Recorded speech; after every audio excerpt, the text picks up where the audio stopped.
today we would talk a little bit about this finger picking.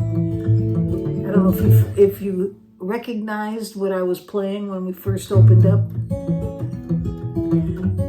I think most of you probably do know that that's Bob Dylan's song, Don't Think Twice, It's All Right.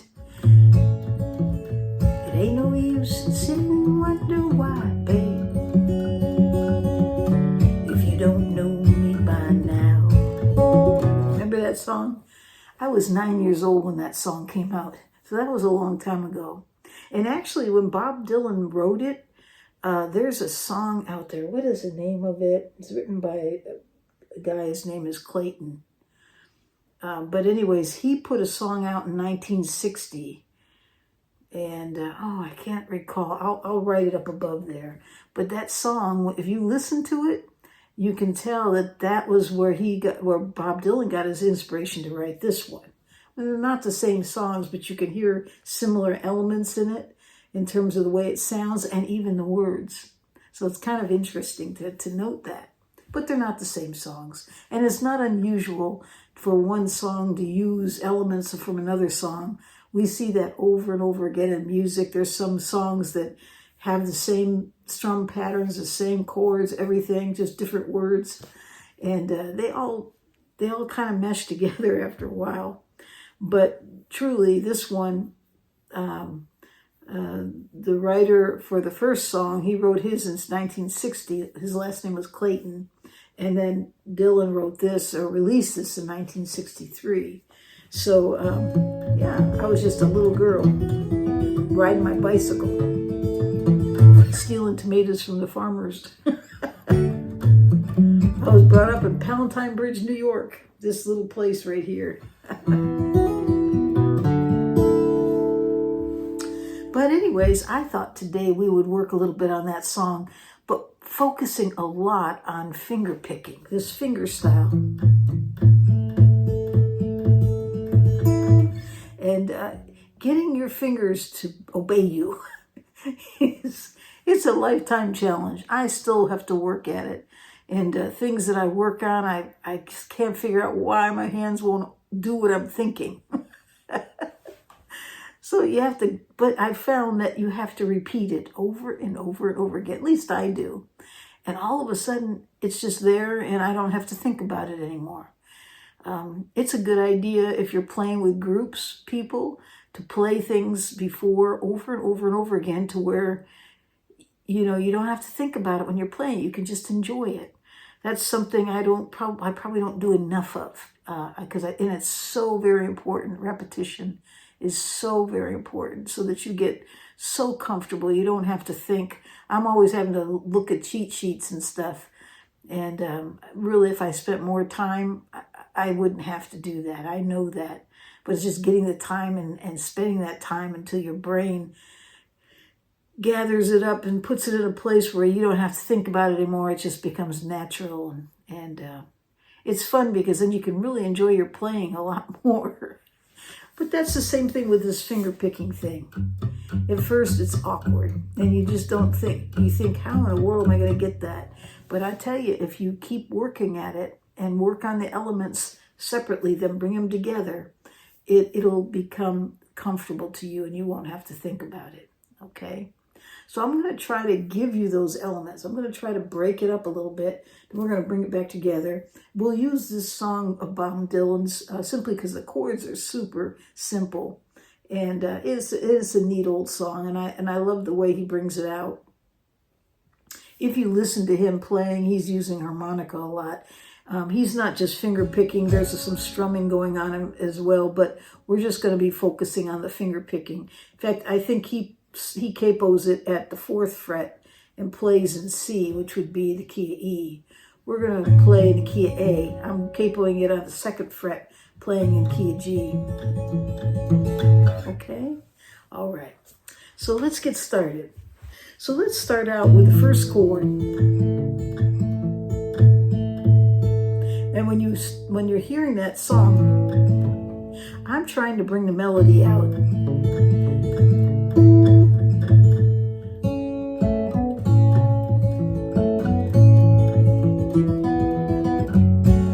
I'm trying to get that melody in there while I'm playing.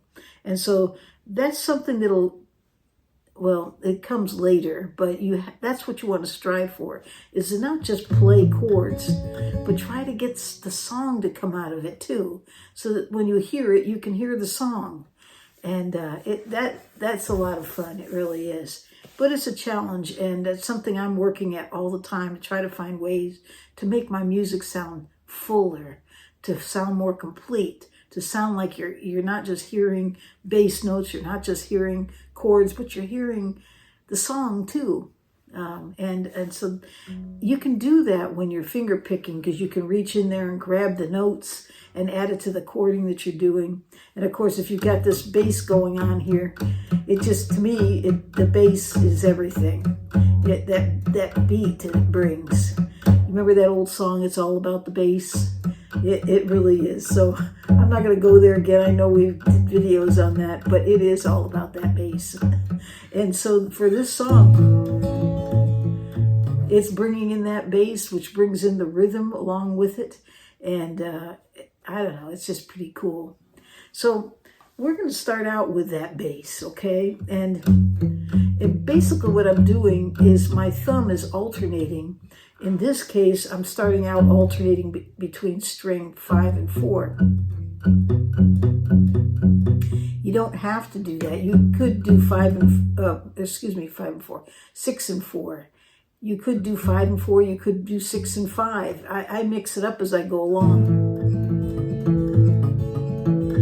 There's different ways to do that, but for just purposes of learning, let's just do 6 and 4, okay?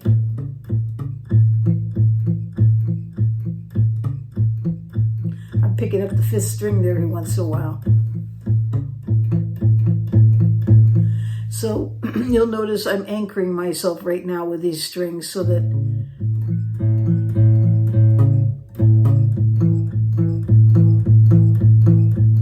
now you notice when I'm doing this, my hand's moving a little bit. Part of it is I'm muffling the strings by slightly just touching them so that they're not ringing out like this. They're doing this. Hear that? But I'm also doing it so that I want to hit that next string. So I'm doing a little dance with it. Let your hand dance on the strings a little bit.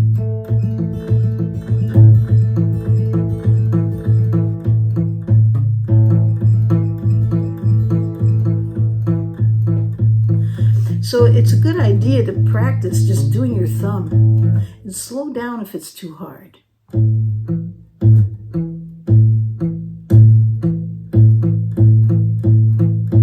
And you can also use a metronome to help you so that you can speed up over time.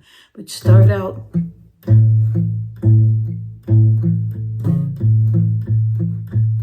Now you notice my hand movement is very slight. It's not this.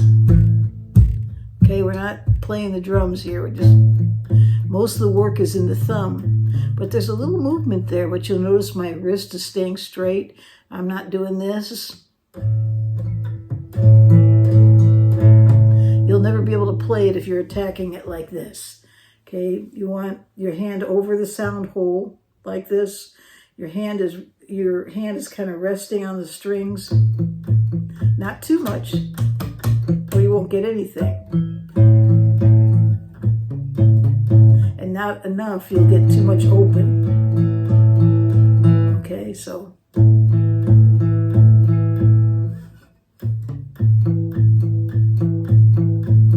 Okay. 6, 4, 6, 4, 6, 4, 6, 4. 6, 4, 6, 4, 6, 4, 6, 4. And just practice that until you get comfortable with it. And then try 5, 4. 6, 4. 5, 4. 6, 4. 6, 4, 5, 4. 6, 4, 5, 4. Get it really mixed up, okay? But I'm playing a G chord right now. Sometimes I play my G chord this way with my pinky on the E string or the high string, right? The reason why I do that is because I like to pick up that first fret of the second string, which if I didn't have the capo would be a C. Okay.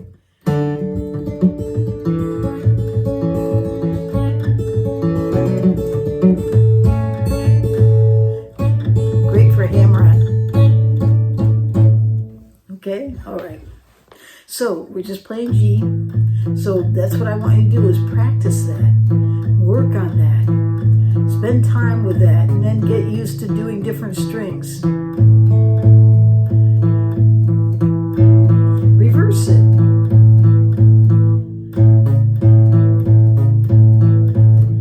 It'll make your brain hurt. But if you keep working at it, eventually it'll feel comfortable, okay? But pay attention to where your hand position is. Pay attention to that wrist. Don't let it be up here or hyperextended.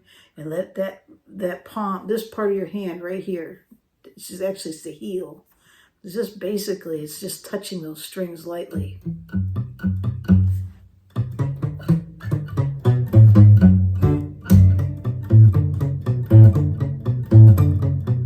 Okay, all right. So now we got this part.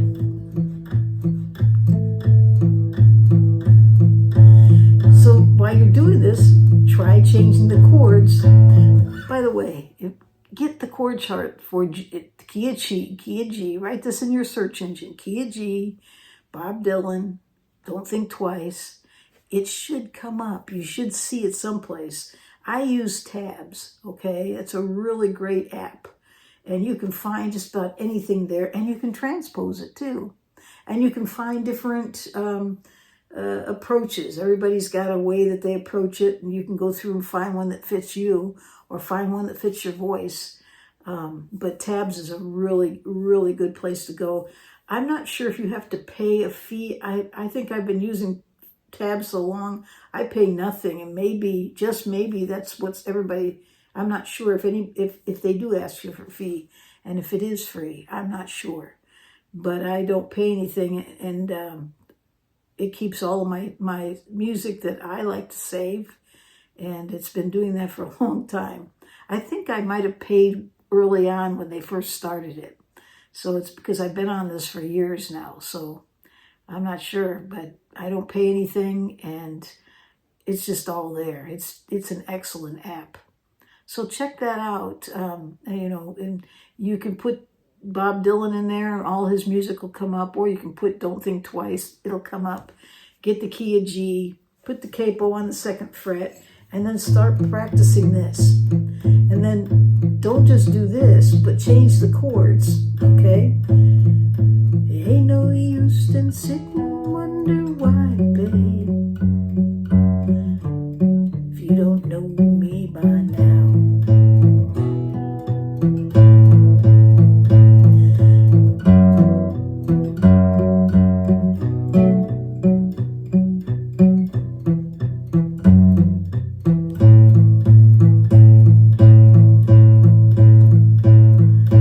Just practice it, and you can sing with it if you want. Ain't no use in sitting and wondering why, babe. And just practice the bass part, okay? Okay. Until you get real comfortable with your thumb doing that. Let your hand dance on the strings. Relax. Don't be so tight. Don't try to do this. If you tighten up and you're not relaxed, and you don't relax that a little bit, it'll become more challenging to you. But if you can just relax, let your hand just even maybe exaggerate a little bit, and then come back to first base again. Just relax.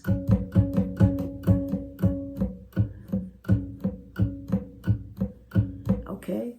It's the way I've approached it. Somebody else come along and say, oh no, don't move your hand at all. No, well, whatever's comfortable for you. But I found doing this, it helps me keep rhythm as well. It's kind of like tapping your foot.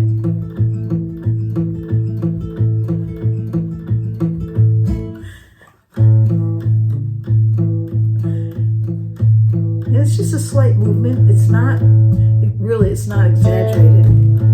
although you could do that. Okay? So spend time with it. Get that down to where you're comfortable with it, okay? And then we're going to move on to the next point. So the next thing you want to do is for every thumb down beat, and you notice each time I've stroked this, it is down, down, down, down, down, down. So for every thumb down beat, you're going to do a finger up beat.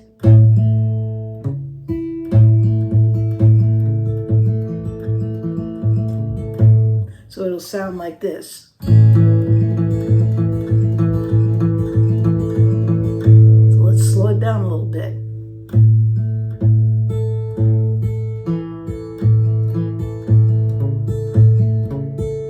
Thumb, finger, thumb, thumb, finger, thumb, finger, thumb, finger, thumb, finger.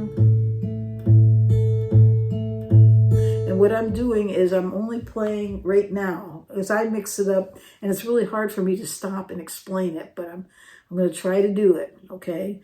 But for now, for simplicity and getting used to it, just play strings 3 and 1.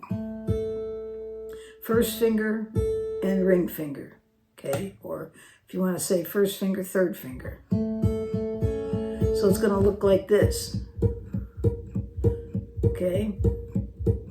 3 1 3 1 3 1 strings 3 1 3 1 3 1 strings 3 1 3 1 3 1, and in between that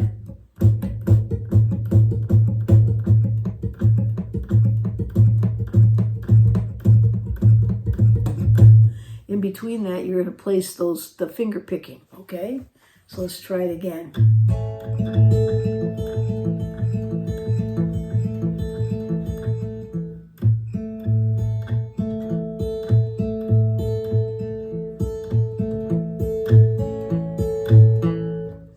It is really hard to slow down and think about it because I don't think about it now, I just do it.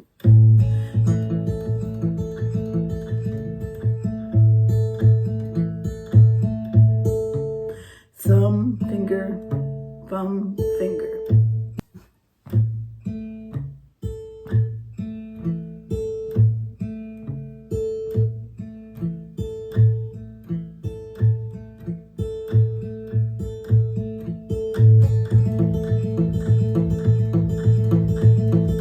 Ain't no use in sitting wonder why, babe. You don't know me by now. And again, watch my hand. It's just a slight movement to it. And I'm just going through this and this. It's all I'm doing.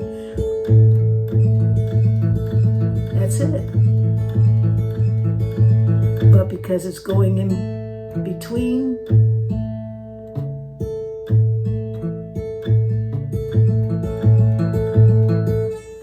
it sounds more full. It sounds like there's more there.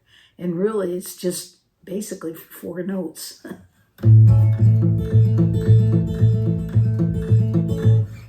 Well, it ain't no use in sitting wonder why, babe. You don't know me by now. Ain't no use in sitting and wonder why, babe. Never do somehow. When your rooster crows at the break of dawn, look out your window, I'll be gone. You're the reason I'm trapped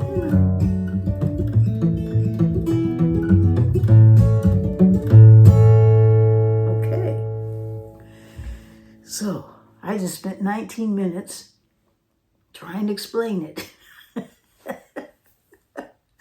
I don't know if it's worked or not, but start with the thumb and then thumb, finger, thumb, finger.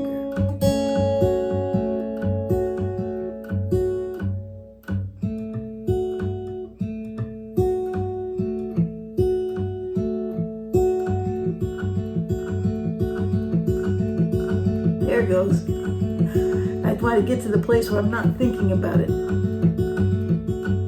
And then you'll be able to speed it up. And And you'll be able to add in the middle finger, the second finger, and mix it up. But start simple first. Just start with those 2 strings until you get that down.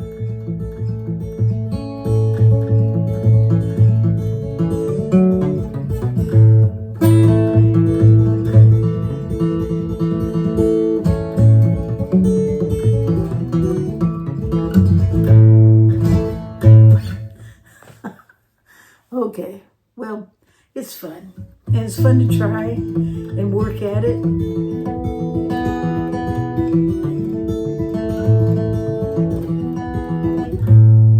The answer, my friend, is blowing in the wind. Answer's blowing in the wind. It definitely is someplace out there blowing in the wind. All right, but we're going to leave it right there. And don't forget, we have a live coming up, and it's going to be the 3rd week. I think it's the 22nd. And then for the members, on the Tuesday, we're going to be meeting. I'll be putting this out. You'll see some announcements showing up, and certainly you'll see the plan for the live coming up in the next couple days. And we should have some fun. You know, the last live we had, I had a giveaway, and the person never claimed it. So I think I'll just do that again. Someone's bound to claim it. It's pretty neat. So we'll have a freebie there as well. And now the dog's barking, so I think I'm going to call it quits right now. And I hope you have a great day or night wherever you are in this world.